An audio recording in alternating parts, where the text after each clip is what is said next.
주님의 품교에 오신 여러분들을 환영하고 축복합니다. 오늘 특별히 태영셀 가족들이 함께하고요, 또 우리 주님의 품교회 청년들 함께 주님 앞에 예배로 나아갈 수 있어서 감사합니다.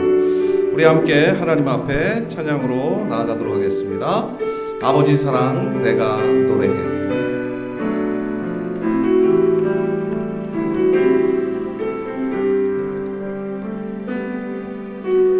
아버지 사랑 내가 노래해. 아버지 은혜 내가 노래해. 그 사랑 변함없으신 거짓 없으신 성실하신 그 사랑, 상한 갈 때 꺾지 않으시는, 아멘, 꺼져가는 등불 끄지 않는 그 사랑, 변함없으신 거짓 없으신 성실하신 그 사랑,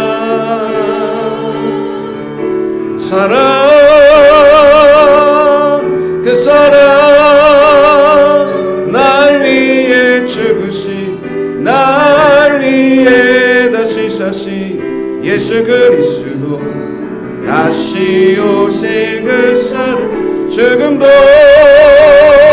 생명도 천사도 하늘의 어떤 권세도 기를 수 없는 영원한 그 사랑 예수. 우리 다시 한번 믿음으로 찬양해 볼까요? 아버지 사랑 내가 노래해. 아버지 사랑 내가 노래해. 아버지 은혜 내가 노래해. 아버지 은혜 내가 노래해. 그 사랑, 그 사랑 변함없으신 거짓 없으신 성실하신 그 사랑, 상한 갈 때 꺾지 않으시는, 아멘, 꺼져가는 등불 끄지 않는 그 사랑, 변함없으신 거짓 없으신 성실하신 그 사랑,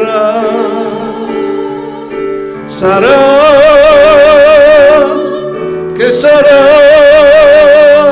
날 위해 죽으신, 날 위해 다시 사신 예수 그리스도, 다시 오실 그 사랑, 죽음도 생명도 천사도 하늘의 어떤 권세도 기를 수 없는 영원한 그 사랑 예수. 그 사랑, 그 사랑, 날 위해 죽으신, 날 위해 다시 사신 예수 그리스도, 다시 오실 그 사랑, 죽음도 생명도 천사도 하늘의 어떤 권세도 기를 수 없는 영원한 그 사랑 예수. 다시 한번 찬양할까요? 그 사랑, 그 사랑, 날 위해 죽으신, 날 위해 다시 사신 예수 그리스도, 다시 오실 그 사랑, 죽음도 생명도 천사도 하늘의 어떤 권세도 기를 수 없는 영원한 그 사랑 예수. 그 사랑 얼마나 아름다운지, 그 사랑 얼마나 날 부욕해 하는지, 그 사랑 얼마나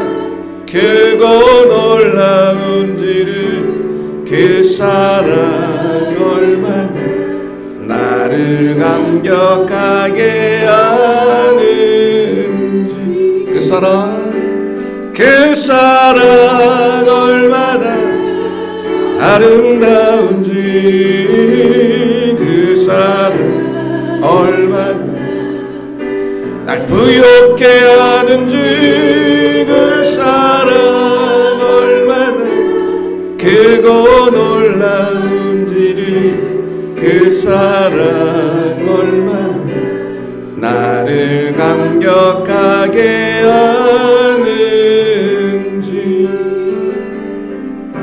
나 표현 못해도 나 표현하리라, 나 고백 못해도 나 고백하리라, 나 알 수 없어도 나 알아가리라, 나 감지 못해도 나 닮아가리라, 나 표현 못해도 나 표현하리라, 나 고백 못해도 나 고백하리라, 알 수 없어도 나 알아가리라, 나 닮지 못해도 나 닮아가리라. 그 사랑 얼마나 아름다운지, 그 사랑 얼마나 날 부욕해 하는지, 그 사랑 얼마나 크고 놀라운지를, 그 사랑 얼마나 나를 감격하게 하는. 믿음으로 찬양합니다. 그 사랑, 그 사랑 얼마나 아름다운지, 그 사랑 얼마나 날 부욕해 하는지, 그 사랑 얼마나 크고 놀라운지를, 그 사랑 얼마나 나를 감격하게 하는지. 함께 기도하길 원합니다. 하나님의 사랑 때문에 우리는 지금까지 왔고, 하나님의 은혜 때문에 지금 여기에 우리는 있습니다. 모든 것을 베풀어 주시고 인도해 주신 하나님께 감사의 기도를 올리기 원하고, 또 우리의 나약함과 부족함, 죄악됨과 교만함을 주 앞에 고백하고 회개의 기도를 올리기 원합니다. 이 예배 가운데 임재하여 주시사 우리를 만나 주시고, 우리를 위해 예비하신 주의 놀라우신 은혜와 평강과 소망과 능력을 가득히 채워주시는 예배가 될 수 있도록 함께 마음 모아 기도하기 원합니다. 하나님의 말씀을 선포하는 이 종위에 함께 하셔서 하나님께서 원하고 바라시는 말씀만을 증거할 수 있게 도와주시도록 기도해 주시고, 말씀을 듣는 우리 모든 심령들이 마음의 문을 활짝 열고 하나님의 말씀을 들을 때 성령께서 우리 가운데 역사하시고 말씀을 깨닫게 하시고 마음에 새기게 하시고, 그래서 하나님께서 주시는 놀라운 은혜를 충만하게 경험하고 돌아가는 은혜의 예배가 될 수 있도록 이 시간 함께 마음 모아 통성으로 기도하며 나가겠습니다. 함께 기도합니다. 하나님 아버지 감사합니다. 오늘도 우리를 사랑하여 주시고 하나님 앞에 나와 예배할 수 있도록 우리의 발걸음을 복되게 하여 주시니 감사합니다. 은혜를 사모하는 마음으로 우리가 함께 모여 주 앞에 예배합니다. 마음과 정성을 다해 주님 앞에 찬양합니다. 주 앞에 기도합니다. 주의 말씀을 듣습니다. 성령님 우리 가운데 임재하여 주시고 역사하셔서 우리의 마음 깊은 곳에부터 하나님을 향한 진정한 감사와 찬양과 영광을 돌릴 수 있도록 도와주옵소서. 우리의 나약함과 죄악됨, 교만함과 부족함, 죄악됨을 다 주님 앞에 고백합니다. 십자가의 거룩하신 보혈로 우리를 새롭게 하여 주시며 그리스도의 보혈로 정결하게 하여 주셔서 다시 한번 우리가 주 안에서 하나님을 깊이 만날 수 있는 은혜의 시간이 될 수 있게 해주시기를 원합니다. 하나님의 성령께서 친히 우리 가운데 임재하여 주시고 역사하여 주셔서 우리의 마음 깊은 곳에 하나님이 주시는 위로가 평안함과 기쁨과 감사와 능력과 소망이 가득히 넘칠 수 있는 귀한 시간이 될 수 있도록 인도하여 주시기를 원합니다. 하나님의 말씀이 선포될 때에 말씀을 전하는 이 종을 붙잡아 주셔서 하나님 원하고 바라시는 말씀만을 증거할 수 있게 해주시옵소서. 말씀을 듣는 모든 성도들의 마음의 문을 활짝 열어주셔서 하나님의 말씀이 말씀으로 직접 들려지게 하시고 그 말씀이 우리 가운데 역사하게 하시고 그로 말미암아 우리의 심령 가운데 위로가 필요한 자들에게는 하나님의 위로를 허락하여 주시고 소망이 필요한 자들에게는 하나님의 소망을, 깨달음이 필요한 자들에게 하나님의 깨달음을 허락하여 주시는 은혜의 예배가 될 수 있도록 도와주시옵소서. 하나님 만나 기쁨과 감격 속에서 주의 이름을 힘차게 찬양하며 돌아가는 예배가 되어질 수 있도록 주님 우리 가운데 임재하여 주시고 역사하여 주시옵소서. 도와주옵소서. 좋으신 하나님 아버지, 거룩하고 복된 주일 우리가 함께 주 앞에 모여 마음과 정성을 다해 찬양하며 기도하고 예배할 수 있는 귀한 은혜의 자리로 우리를 인도하여 주시니 감사합니다. 모든 것이 다 주님의 은혜이기에 우리는 주 앞에 먼저 감사와 찬송과 영광을 올려드립니다. 우리의 나약함과 부족함, 죄악됨과 교만함을 다 주님 앞에 고백하며 나아갈 때에 십자가의 거룩하신 보혈로 우리를 정결하고 깨끗하게 씻어주시고 우리의 영혼을 새롭게 하여 주옵소서. 하나님의 은혜와 성령으로 충만케 하여 주셔서 악하고 어두운 이 시대 속에 주의 뜻을 깊이 깨닫고 주님의 영광을 위해 살아가기에 부족함이 없는 축복된 믿음의 가족들이 될 수 있도록 은혜를 허락하여 주시옵소서. 하나님의 말씀이 선포될 때에 말씀을 전하는 이 종을 붙잡아 주시사 하나님께서 원하고 바라시는 말씀만을 증거할 수 있게 하시고 그 말씀이 우리의 심령 가운데 깊이 새겨지고 또 마음에 새겨져 하나님께 원하시고 바라시는, 하나님께서 기뻐하시는 삶을 살아갈 수 있는 우리 모두가 되어질 수 있도록 주님 인도하여 주옵소서. 이곳에 올 때는 어떤 마음으로 왔든지 돌아갈 때는 모두가 즐겁고 기쁜 마음으로, 감사한 마음으로 주의 이름을 힘차게 찬양하며 돌아가는 은혜의 시간이 되도록 성령님 시종 가운데 함께 하시고 인도하여 주옵소서. 살아계신 예수 그리스도의 이름으로 기도하옵나이다. 아멘. 사도신경 신앙 고백 드리겠습니다. 나는 전능하신 아버지 하나님 천지의 창조주를 믿습니다. 나는 그의 유일하신 아들 우리 주 예수 그리스도를 믿습니다. 그는 성령으로 잉태되어 동정녀 마리아에게 나시고 본디오 빌라도에게 고난을 받아 십자가에 못 박혀 죽으시고 장사된 지 사흘 만에 죽은 자 가운데서 다시 살아나셨으며 하늘에 오르시어 전능하신 아버지 하나님 우편에 앉아 계시다가 거기로부터 살아있는 자와 죽은 자를 심판하러 오십니다. 나는 성령을 믿으며 거룩한 공교회와 성도의 교제와 죄를 용서받는 것과 몸의 부활과 영생을 믿습니다. 아멘. 주님 큰 영광 받으소서.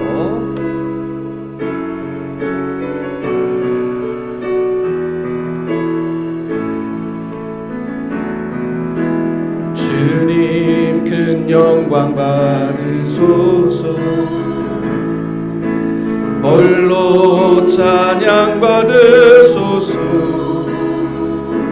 모든 이름 위에 뛰어난 그 이름 온 땅과 하늘이 다 찬양해. 겸손하게 우리 무릎 꿇고 주 이름 앞에 영광 돌리세. 모두 절하세. 독생자 예수 주님께 찬양 드리리. 모든 영광과 존귀와 능력 받으소서. 주님 받으소서. 영광과 존귀와 능력 받으소서. 주님 받으소서.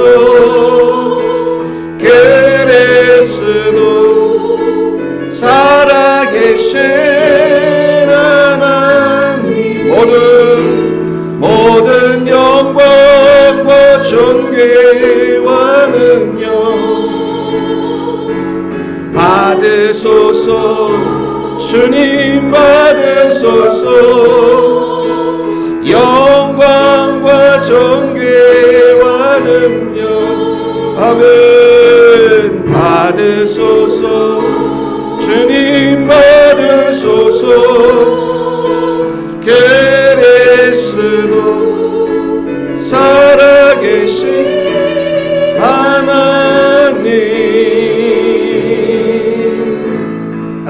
소망의 박수 올려드리겠습니다.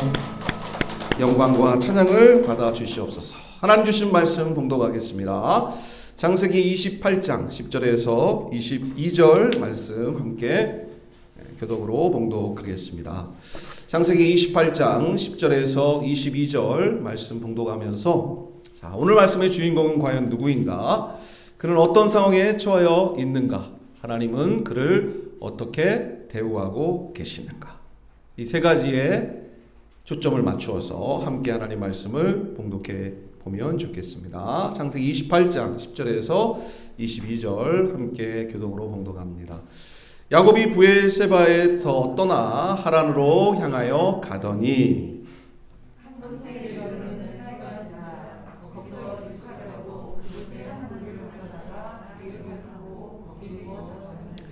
꿈에 본즉 사닥다리가 땅 위에 서 있는데 그 꼭대기가 하늘에 닿았고, 또 본즉 하나님의 사자들이 그 위에서 오르락 내리락 하고,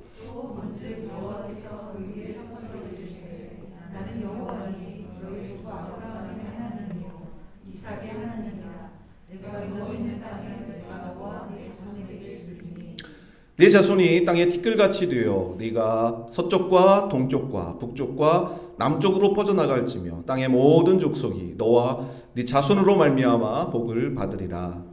내가 너와 함께 있어 내가 어디로 가든지 너를 지키며 너를 이끌어 이 땅으로 돌아오게 하시리라. 내가 네게 약속한 것을 이루기까지 너를 떠나지 아니하리라 하시니라. 야곱이 잠이 깨어 이르되 여호와께서 과연 여기 계시거늘 내가 알지 못하였도다. 이에 두려워하여 이르되 두렵도다. 이곳이시오 이곳은 다른 하나님의 집이요 이는 하나님의 이루리로다. 야곱이 아침에 일찍이 일어나 베개로 삼았던 돌을 가져다가 기둥으로 세우고 그 위에 기름을 붓고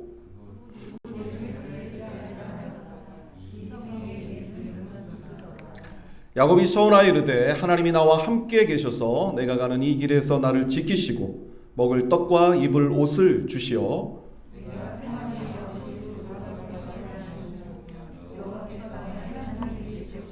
다 함께 내가 기둥으로 세운 이 돌이 하나님의 집이 될 것이요 하나님께서 내게 주신 모든 것에서 10분의 1을 내가 반드시 하나님께 드리겠나이다 하였더라. 아멘. 창세기 28장 10절에서 22절을 본문으로 한번 제목을 따라해 보겠습니다. 절망의 밤에서 희망의 아침으로. 그런 제목으로 함께 말씀 나누도록 하겠습니다. 오늘 함께 예배할 수 있어서 너무나 감사하고, 또 바쁘신 가운데 또 이렇게 우리 주님의 품께 오신 우리 태영셀 귀한 가족들을 환영합니다. 먼저 박수로 환영하겠습니다. 감사합니다.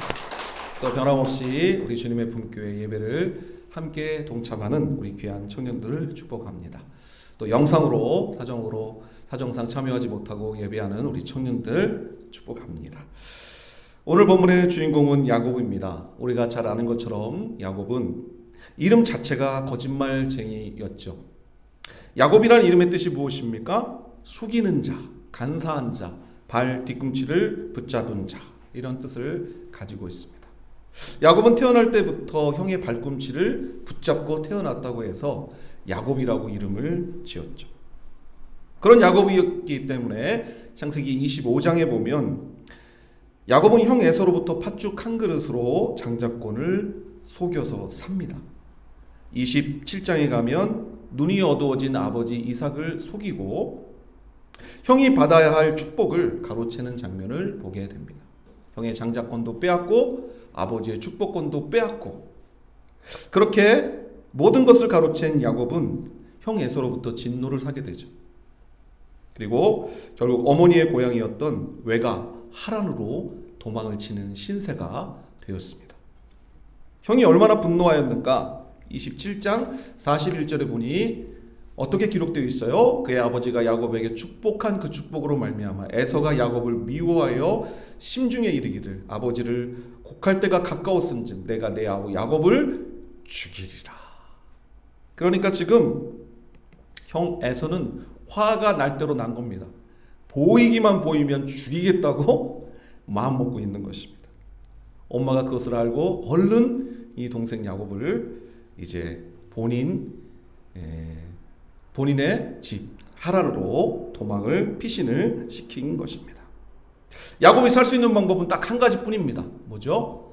도망치는 거죠. 형의 목소리를 피해 도망치는 것뿐입니다. 결국 야곱은 엄마 리브가의 말대로 800km나 멀리 떨어져 있는 하란을 향하여 외롭고도 먼 여행을 떠나게 되었습니다. 사실 여행이 아니고 정확히 말하자면 도피였죠. 형의 목소리를 피하기 위하여 갑자기 도망친 그가 뭘 많이 챙길 수 있었을까요? 지금으로부터 수천 년 전 교통도 발달되어 있지 않고 숙박시설도 여의치 않은 그때에 목숨 부지하기 위해 도피하는 이 여정은 너무나도 외롭고 멀고 험하고 쓰라린 그런 발걸음이었을 것입니다. 10절 11절 오늘 말씀에 보니 야곱이 브엘세바에서 떠나 하란으로 향하여 가고 있었고 그렇게 가다가 한 곳에 이르러 해가 졌는데 해가 졌으니 거기서 이제 유숙하기 위하여 한 돌을 가져다가 베개로 삼고 거기에 눕게 되었습니다. 나중에 보니까 여기가 어디죠? 루스라고 하는 곳임을 우리가 같이 읽었죠. 돌을 가져다가 베개를 삼고 누웠는데 신세가 참으로 초량하기 이를 데 없습니다. 한번 성공해 보고자 수단과 방법 가리지 않고 형도 속이고 아버지도 속이고 어쨌든 한번 잘 살아보겠다고 안간힘을 쓰면서 달리고 또 달렸는데 결국 눈앞에 펼쳐진 현실은 뭡니까? 그가 생각했던 것과는 정반대의 암울한 현실, 도망자의 신세였습니다. 잘 살기는커녕 시퍼렇게 칼날을 갈고 언제 나타날지 모를 형 에서의 낯을 피하여 하루 목숨 부지하며 도망치고 있는 불안한 인생. 그렇게도 사랑하고 기호해 주시던 어머니도 없고 수중에 돈 몇 푼 가진 것도 없고 언제 도적자를 만나 그나마 가지고 있는 이 돈 몇 푼도 빼앗길지 모르는 그야말로 풍전등화, 바람 앞에 등불과 같은 신세. 생각해보니 어느새 두 눈에 눈물이 주르르 흐릅니다. 그렇게 처량한 신세를 한탄하는 것도 잠깐, 어느새 우우 하는 들짐승의 소리가 들립니다. 부스럭 거리는 소리가 납니다. 눈물 흘릴 새도 없이 깜짝 일어나 피었던 횃불을 들고 이리저리 불을 비추며 누가 나를 해치기 위해 어떤 동물이 왔나. 다행히 살펴보니 아무것도 보이지 않습니다.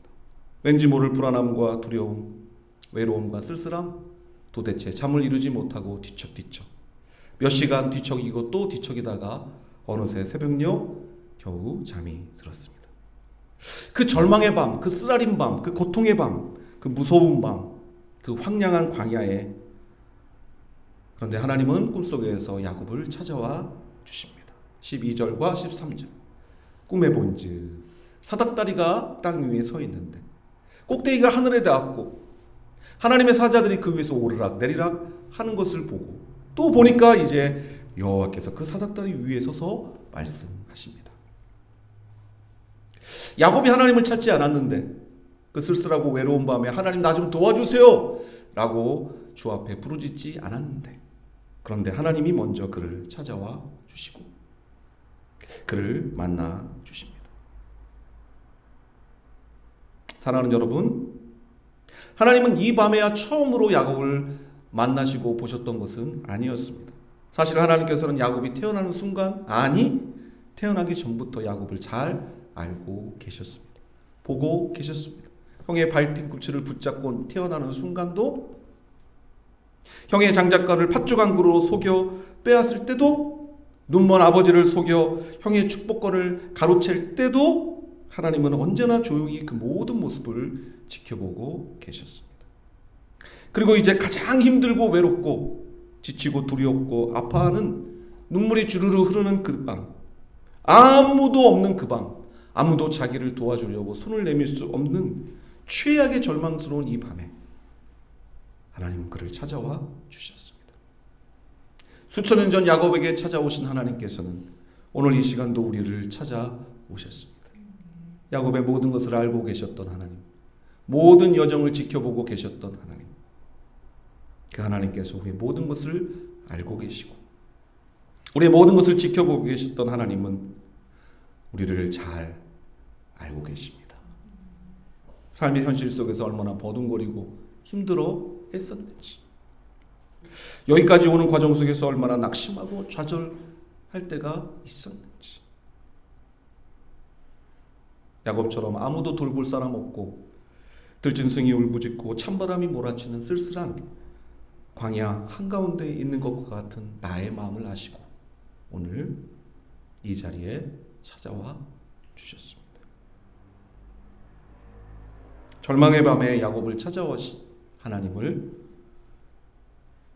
야곱은 만나 그의 인생의 변화가 시작되게 됩니다. 하나님은 우리를 오늘도 찾아오시고 만나주셔서 우리의 삶에도 놀라운 변화가 일어나기를 원하고 바라고 계십니다. 인생을 살면서 우리가 사람, 그 어떤 사람도 아니고 심지어 내 자신도 아니고 오직 하나님만을 믿고 살아가야 하는 이유는 무엇일까요? 오늘 여러분은 왜 이 자리에 나와 계십니까? 여러분, 사람은 믿을 수 없습니다. 사람은 믿음의 대상이 될 수 없습니다. 사람을 믿으면 믿는 만큼 더 큰 실망을 하게 될 뿐입니다. 사람은 믿음의 대상이 아니고 사랑의 대상일 뿐이에요. 우리는 우리 자신도 믿을 수 없습니다. 우리 자신에게 만족할 수 없습니다. 우리는 스스로 결코 만족할 수 없습니다. 그래서 우리는 하나님만 믿어야 하고 지금까지 하나님만 믿고 살아왔고 앞으로도 우리는 하나님만 믿고 우리의 인생을 살아야 하는 것입니다. 오늘 야곱은 이 사실을 깨닫게 된 것입니다. 자신만을 믿고 살아왔던 인생, 잘 살아갈 수 있을 거라고 생각하고 기대했던 인생, 어떻게 해서든지 나만 잘 살 수 있으면 그만이다고 생각했던 그 인생, 그것이 다 헛된 것이었다는 것을 깨닫게 되는 것입니다. 사랑하는 여러분, 절망의 밤, 고통의 광야에 눈물 흘리던 야곱을 찾아와 만나주셨던 하나님이 오늘 우리를 만나주시길 원하고 우리에게 손을 내미시고 우리의 손을 붙잡고 일으켜 세워주기를 원하십니다. 오늘 이 시간에 저와 여러분 모두가 야곱을 만나주셨던 그 하나님을 만날 수 있는 축복의 시간이 되기를 주의 이름으로 축원합니다. 하나님께서는 지쳐 쓰러져 잠들어 있는 야곱을 어떻게 찾아오셨습니까? 자, 13절 함께 봉독해 보겠습니다. 하나님 여호와께서 야곱에게 나타나셔서 뭐라고 말씀하시는지 우리 한번 들어봅시다. 시작. 또 본즉 여호와께서 그 위에 서서 이르시되 나는 여호와니 너의 조부 아브라함의 하나님이요 이삭의 하나님이라. 네가 누워있는 땅을 내가 너와 네 자손에게 주리니. 14절. 네 자손이 땅에 티끌같이 되어 네가 서쪽과 동쪽과 북쪽과 남쪽으로 퍼져나갈지며 땅의 모든 족속이 너와 네 자손으로 말미암아 복을 받으리라. 내가 너와 함께 있어 네가 어디로 가든지 너를 지키며 너를 이끌어 이 땅으로 돌아오게 할지라. 내가 내게 허락하신 것을 다 이루기까지 너를 떠나지 아니하리라 하신지라. 아멘. 자, 13절에서 15절까지 세 절에 걸쳐 하나님은 찾아오셨고 야곱에게 말씀하십니다. 원래 우리 생각 같으면 딱 사닥다리 위에서 나타나신 하나님이 뭐라고 말씀하셔야 맞을 것 같습니까? 야, 이놈 자식아, 너 꼴 좋다. 형 속이고 아버지 속이더니 그래 꼴 좋아 이 자식아. 정신 못 차리고 그렇게 그냥 살더니 잘 됐다 잘 됐어. 그렇게 말해야 될 것 같지 않나요? 근데 하나님은 그렇게 말씀하지 않으셨어요. 뭐라고 말씀하고 계십니까? 13절 뭘 주겠다고 하십니까? 땅 주겠답니다. 14절 뭘 주겠다고 하십니까? 자손이 복을 받게 해주시겠다는 것입니다. 15절 어떻게 해주시겠답니까? 함께 해주시겠답니다. 내가 네게 허락한 것을 다 이룰 때까지 내가 너를 떠나지 않고 함께 해주시겠다고 말씀해 주십니다. 지금 야곱이 뭐하다가 여기까지 왔는데요? 형 속이고 아버지 속이고 그거 걸려서 형 노여움 사서 형 머리끝까지 화가 나서 칼 갈고 있어서 무서워서 도망쳤는데요. 야곱이 이런 축복의 말씀을 들을 자격이 하나도 없는데요. 왜 이렇게 이기적이고 인간적이고 거짓말쟁이인 야곱을 향하여 너는 왜 도대체 그렇게 인생을 살아왔냐고, 언제까지 그렇게 살 거냐고, 똑바로 못할 거냐고 꾸중하거나 혼내시지 아니하시고 서로 벌을 세우거나 엎드려 뻗쳐 이 자식아 하면서 욕하지 아니하시고 놀랍게도 축복의 말씀을 해주고 계시는 것일까요? 하나님은 죄에 대해서는 무감각하신 분이기 때문일까요? 하나님은 이래도 좋고 저래도 좋고 언제나 우리가 죄악을 먹고 마시면서 흥청망청 살아도 괜찮다 하실 수 있는 분이기 때문일까요? 그렇기 때문에 우리는 아무렇게나 막 살아도 좋고 물마듯이 죄를 먹고 마시며 살아도 괜찮은 걸까요? 아니에요. 하나님은 거룩하신 분이십니다. 그 무엇보다 죄를 미워하셔요. 죄를 그토록 미워하신 하나님이 왜 야곱의 죄에 대하여, 그 잘못된 인생에 대하여 단 한마디 말씀도 하지 않으시는 걸까요? 하나님은 죄는 미워하시지만 죄인은 사랑하시기 때문입니다. 거룩하신 하나님은 무엇보다 죄를 미워하십니다. 그러나 하나님은 죄를 지은 사람을 언제나 용서해 주시고 다시 기회를 주십니다. 용기를 주시고 일으켜 세워서 이전에 행했던 삶을 다시 반복해서 사는 게 아니라 달라진 모습을 보여줄 수 있기를 기대하고 바라고 원하시는 것입니다. 그래서 우리는 그 어떤 사람도 아닌, 심지어 나 자신도 아닌 하나님만 믿고 살아갈 수가 있는 것입니다. 사람은 어떻습니까? 사람은 한두 번 기회를 줘보고 아니다 싶으면 언제 그런 듯이 등 돌릴 수 있습니다. 전화 차단합니다. 받지 않습니다. 언제 나를 봤냐고, 나를 아냐고 모른 척합니다. 그러나 하나님은 그렇지 않으십니다. 그래서 우리는 하나님만 믿고 사는 겁니다. 절대로 나를 배신하지 않으시고 절대로 나를 떠나지 않으시는 하나님, 어떠한 상황에서도 나에게 손을 내미시는 하나님, 그 하나님을 믿고 지금까지 살아왔고 앞으로도 그렇게 살아야 하는 것입니다. 요한복음 8장에서 사람들은 예수님 앞으로 현장에서 가늠하다 붙잡힌 여인을 끌고 옵니다. 사람들은 율법에를 이 여인을 돌로 쳐 죽이라고 했는데 예수님은 뭐라고 하실 거냐고 묻습니다. 예수님께서는 바닥에 글을 쓰신 후에 일어서시더니 너희 중에 죄 없는 자가 돌로 쳐라 말씀하십니다. 사람들은 한 사람씩 흩어졌고 결국 여인과 예수님만 남게 되었습니다. 그때 예수님은 말씀하십니다.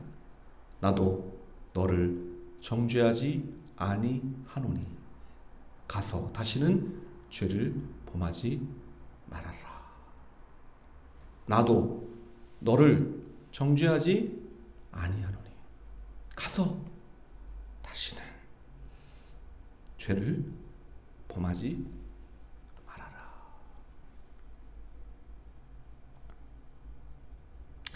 저는 그런 생각을 해보았어요. 만약 그 여인이 다음 날 똑같이 가늠하다가 사람들에게 붙잡혀서 예수님 앞으로 끌려옵니다.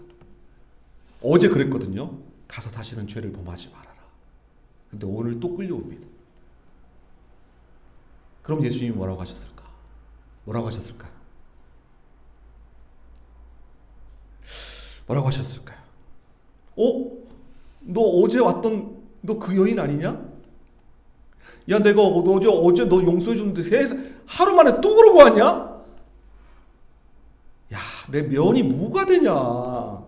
사람들 앞에 내 면이 뭐가 돼? 참. 그렇게 말씀하셨을까요? 아니요.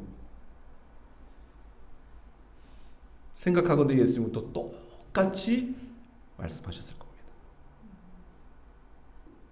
나는 너를 정죄하지 아니하노니 가서 다시는 죄를 범하지 말아라. 3일째 또 왔습니다. 4일째 왔습니다. 5일째 왔습니다. 6일째 왔습니다. 7일째 왔습니다. 계속 매일매일 왔습니다. 백날을 왔습니다. 예수님 100번째 날 뭐라고 하셨을까요? 이제 끝. 99번까지 걔가 마지막이었다. 끝. 다시는 나를 찾지 말고 너는 나와 상관없다. 그렇게 말씀하셨을까요? 아니요. 어떻게 확신 있게 목사님 그렇게 말할 수 있습니까? 말할 수 있습니다. 예수님은 베드로가 예수님께 물었을 때 이렇게 대답하셨기 때문에 주님, 사람이 죄를 범하면 몇 번이나 용서해 줘야 합니까? 라고 물었을 때 예수님은 뭐라고 말씀하셨습니까? 70번씩 7번까지 해라. 그러니까 77에 49, 490번. 오케이. 489번, 490번 됐어도 끝났어. 491번째야. 일로 와, 이 자식아. 이렇게 하라는 뜻이 아니라는 거죠. 히브리 문화에서 7이라는 숫자는 완벽한 숫자예요. 그렇죠? 근데 70번이라면 70이란 얘기고 그 70 곱하기 7이니까 완벽 곱하기 완벽. 끝없이 용서라는 뜻의 의미예요. 예수님은 그렇게 말씀하시고 실제로 예수님은 그렇게 안 하셨을까요? 아니라는 거죠. 그러니까 가늠하다 붙잡힌 여인이 490날 동안 490날이면요 1년이 넘는 날이에요. 1년 내내 매일매일 그렇게 했어도 예수님은 똑같이 그 여인을 향해 말씀하셨을 것이라는 거예요. 그게 예수님이에요. 그게.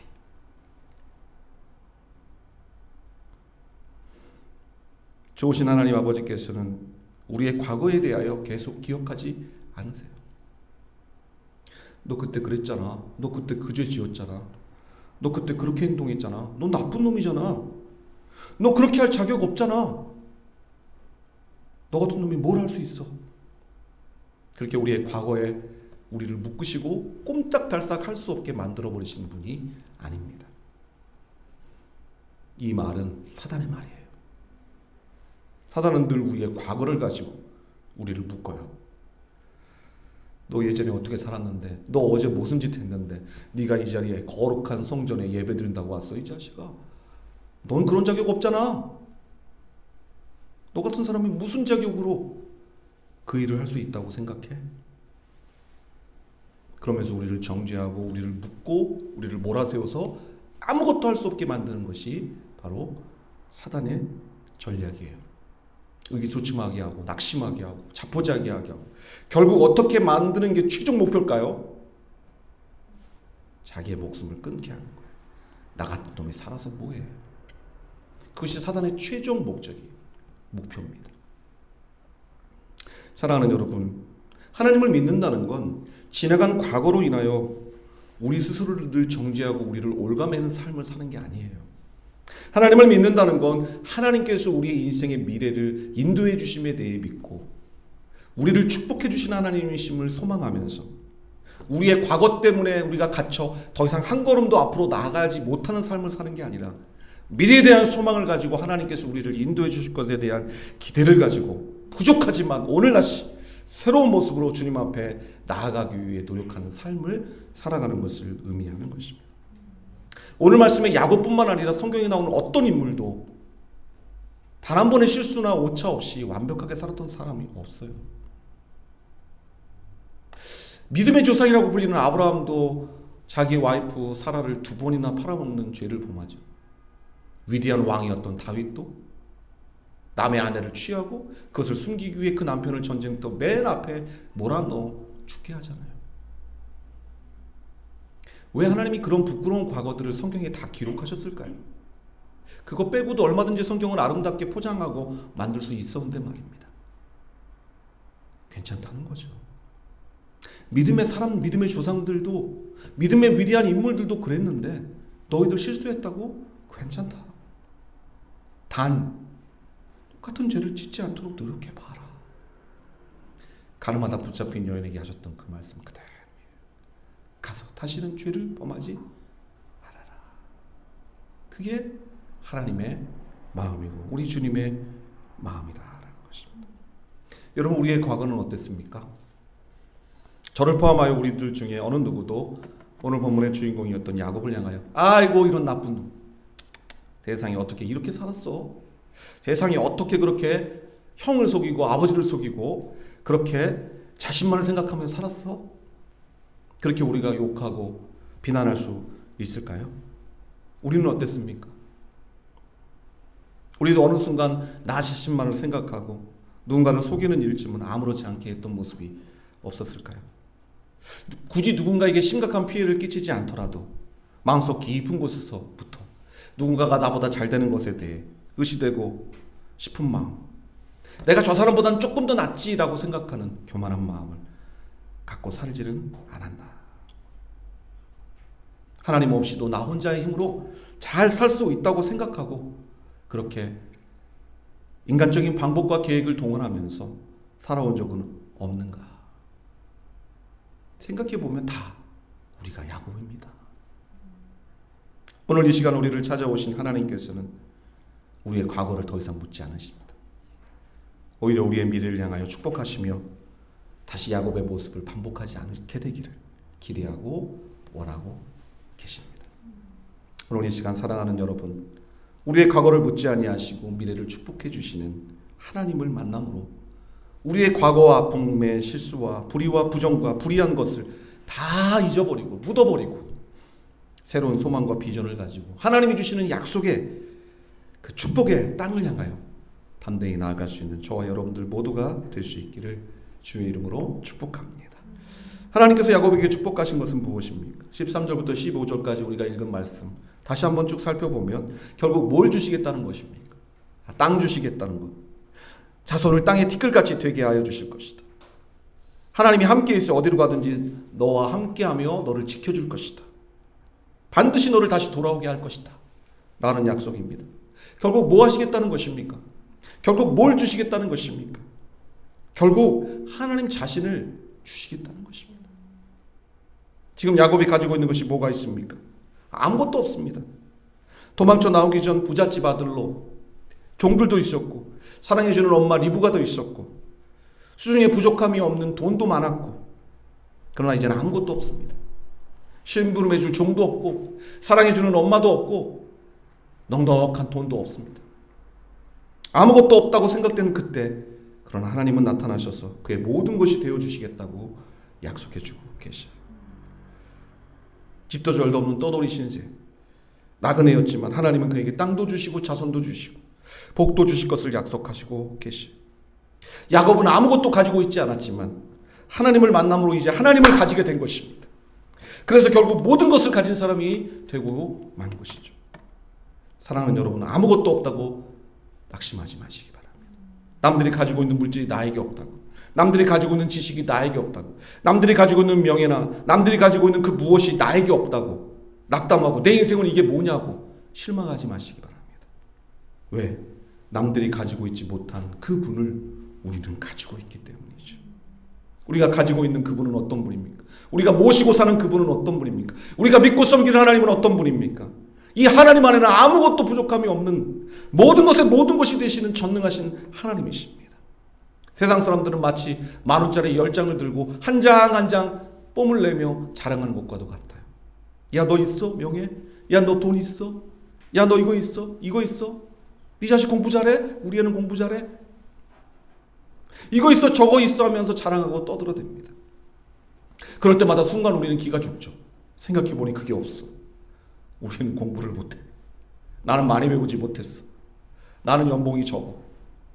기가 죽습니다. 그러나 우리 하나님은 돈으로 따지자면 백지수표와 같아요. 수표 한 장이면 그들이 자랑하는 그 10,000원짜리 10장을 들고 많다고 자랑하는 그것 수백 수천 수만 장을 만들어내고도 남는 그 가치를 가지고 계신 하나님이신 그분을 우리가 모시고 그분과 함께 살아가고 있는 것입니다. 그러므로 바울의 고백과 같이 우리는 아무것도 없는 자 같으나 모든 것을 가진 자라는 고백을 할 수 있는 것이죠. 야곱은 잠을 깨었고 하나님을 만난 후에 그래서 그의 생애는 달라지고 고백하죠. 16절 야곱이 잠이 깨어 이르되 여호와께서 과연 여기 계시거늘 내가 알지 못하였도다. 하나님이 함께 하신 걸 왜 몰랐겠습니까? 알았죠. 왜? 어린 시절부터 얼마나 많이 리브가에게 아버지 이삭에게 하나님에 대한 이야기를 들었겠습니까? 소위 그 유명한 모태신앙 중에도 그 유명한 모태신앙자가 아니었겠습니까? 그런데 달라졌다는 것이에요. 내 아버지 하나님, 내 엄마의 하나님이 아니라, 우리 할아버지 아브라함의 하나님이 아니라 내 하나님이라는 것을 알게 됐다는 거예요. 이제 내 하나님이라는 것을 고백하게 되었다는 것이에요. 그러니까 어떻게 됐습니까? 그 아침이 절망의 밤에서 희망의 아침으로 바뀌어지게 되었다라는 것입니다. 우리의 인생은 결국 하나님을 만나면서 달라지는 것입니다. 하나님을 만나면 생각이 달라지고, 생각이 달라지면 행동이 달라지고, 행동이 달라지면 인생이 달라지게 되는 것입니다. 어젯밤 야곱은 하나님을 만나기 전까지 외롭고 지치고 두렵고 절망적인 인생이었습니다. 광야에 절망스러운 밤을 보내고 있었습니다. 그러나 꿈속에서 하나님을 만난 후에 그의 인생은 달라진 것이죠. 절망의 밤에서 희망의 아침을 맞이하게 된 것입니다. 실제로 달라진 것이 있나요? 아무것도 없습니다. 여전히 그는 형의 복수를 피해 하란으로 걸어가야 합니다. 낮에는 사막의 뜨거움과 밤에는 광야의 찬바람과 들짐승들의 울부짖음 소리를 계속 들으며 걸어야 할 것입니다. 수중에는 여전히 돈 몇 푼 없고 어떤 위험한 일, 힘든 일을 겪게 될지 아무도 모릅니다. 그때 달라졌다는 것입니다. 상황은 그대로인데 달라졌다는 것입니다. 무엇이 달라졌다는 것입니까? 사람이 달라졌다는 것입니다. 사람의 생각이 달라졌다는 것입니다.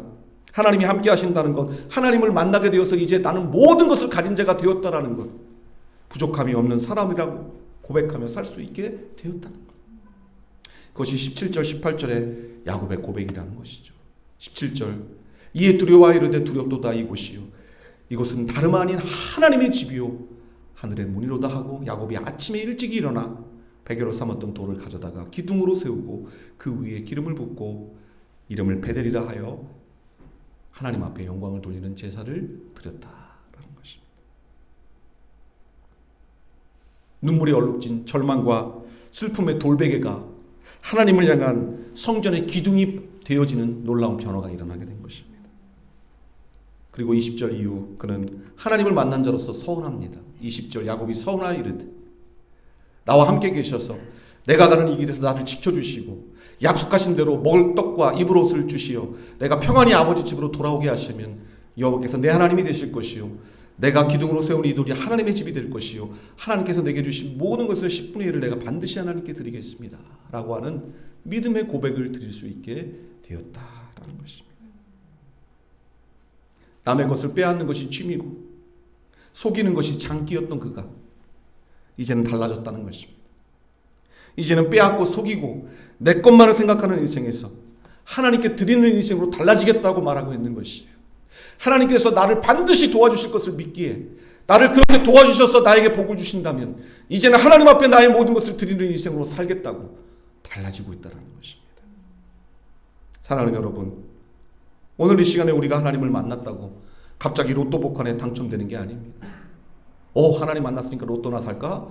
긁었는데 갑자기 50억, 30억 당첨되는 게 아니에요. 그럴 수도 있겠죠. 그러나 모든 게 그런 것은 아니에요.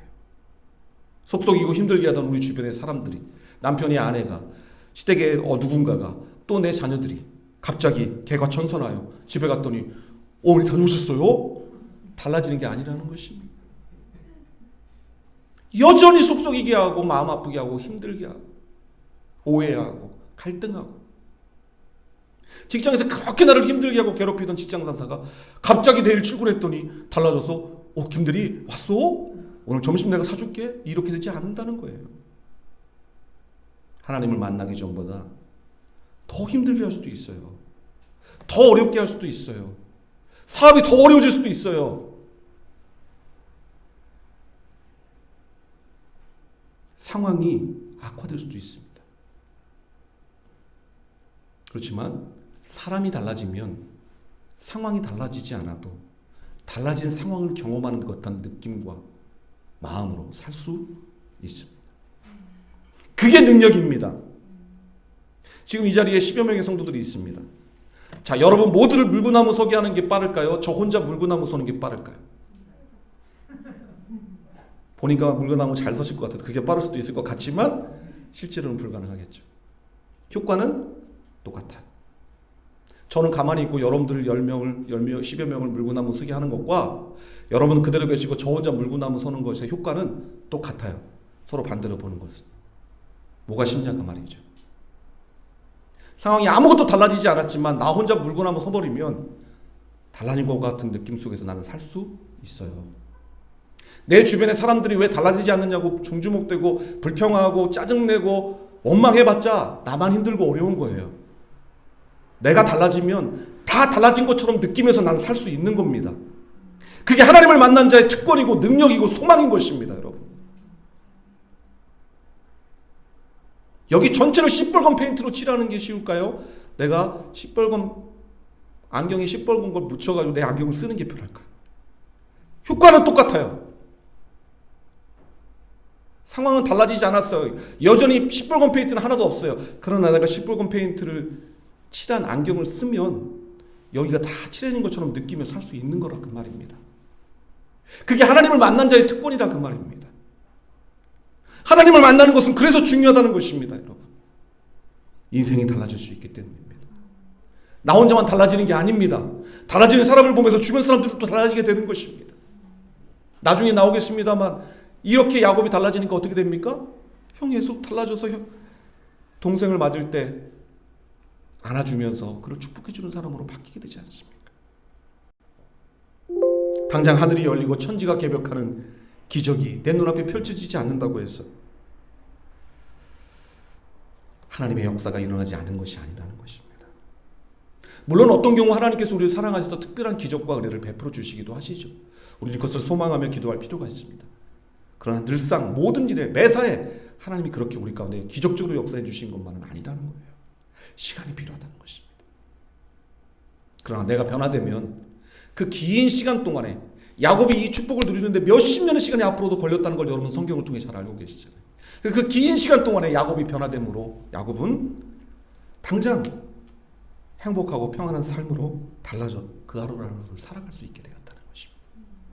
말씀을 맺으면서 사랑하는 여러분, 오늘 이 시간은 우리가 절망의 밤, 쓸쓸한 광야 한가운데 눈물로 얼룩진 돌베개를 베고 누워있는 야곱과 같습니까? 삶의 고통과 무게에 짓눌려 신음하고 아파하고 계시나요? 과거의 상처와 문제로 인하여 나는 어떻게 해야 하나 하는 깊은 신음이 여러분에게 있습니다. 그것이 무엇인지 상관없습니다. 하나님 우리의 과거를 묻지 않으시고 오늘 새롭게 우리를 만나주시길 원하십니다. 그리고 하나님을 만나면 우리의 인생은 달라지고 거기서부터 새로운 우리의 인생이 시작될 수 있습니다. 오늘 야곱이 이 하나님을 아버지 이삭의 하나님, 할아버지 아브라함의 하나님이 아니라 나의 하나님으로 만났을 때 역사가 일어났던 거죠. 어렸을 때도 귀에 못이 박히도록 엄마 리브가로부터 들어왔던 젖을먹이서부터 들어왔던 그 하나님이 아니라 나의 하나님으로 새롭게 만났을 때에 과연 하나님이 여기 계시도다라는 그 고백이 있었을 때에 절망의 밤이 희망의 아침으로 바뀌어졌듯이 오늘 우리가 그 고백을 할 수 있다면, 하나님이 나의 하나님이라는 고백만 할 수 있다면, 그 하나님이 나를 만나셨다는 그 고백을 할 수 있다면 반드시 오늘부터 우리의 인생은 달라진 인생, 변화된 인생, 축복된 인생을 시작할 수 있을 것이고 그 놀라운 축복의 시작이 이루어지는 이 시간이 되기를 주의 이름으로 간절히 축복합니다. 아멘. 함께 찬양하며 기도하도록 하겠습니다. 하나님의 사랑을 사모하는 자 찬양 드리겠습니다. 하나님의 사랑을 사모하는 자, 하나님의 평안을 바라보는 자, 너의 모든 것 창조하신 하나님이 너를 얼마나 사랑하시는지 우리 가사를 생각하며 믿음으로 찬양하겠습니다.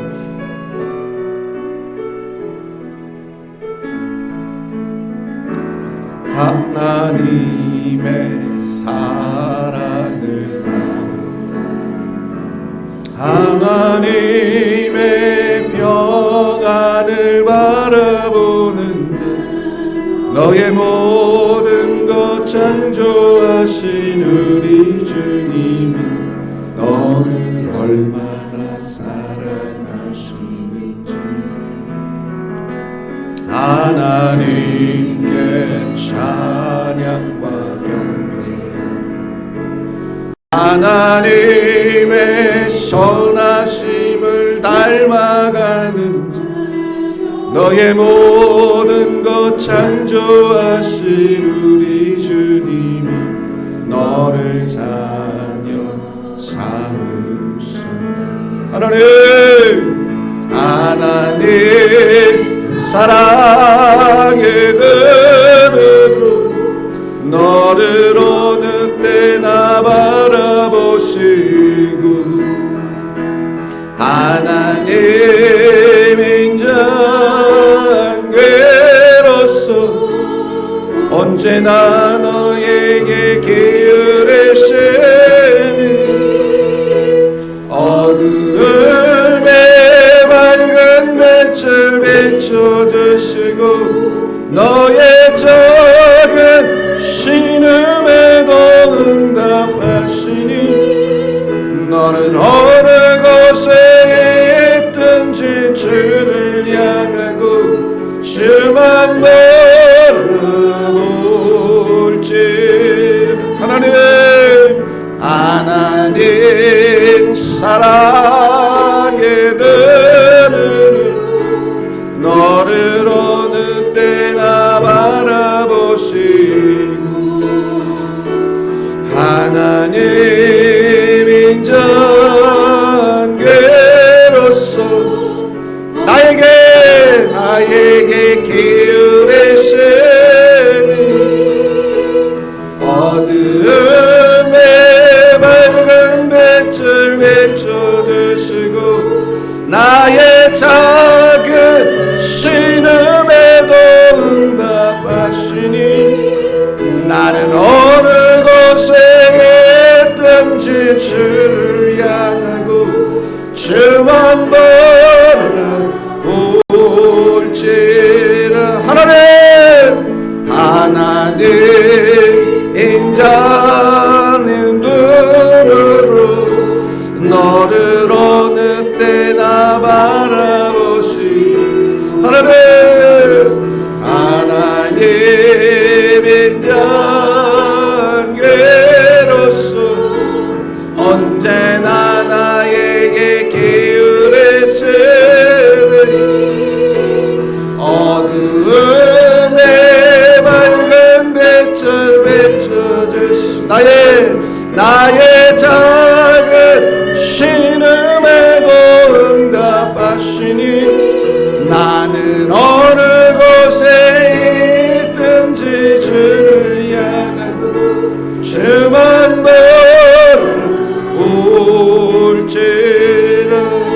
주만 바라볼지라.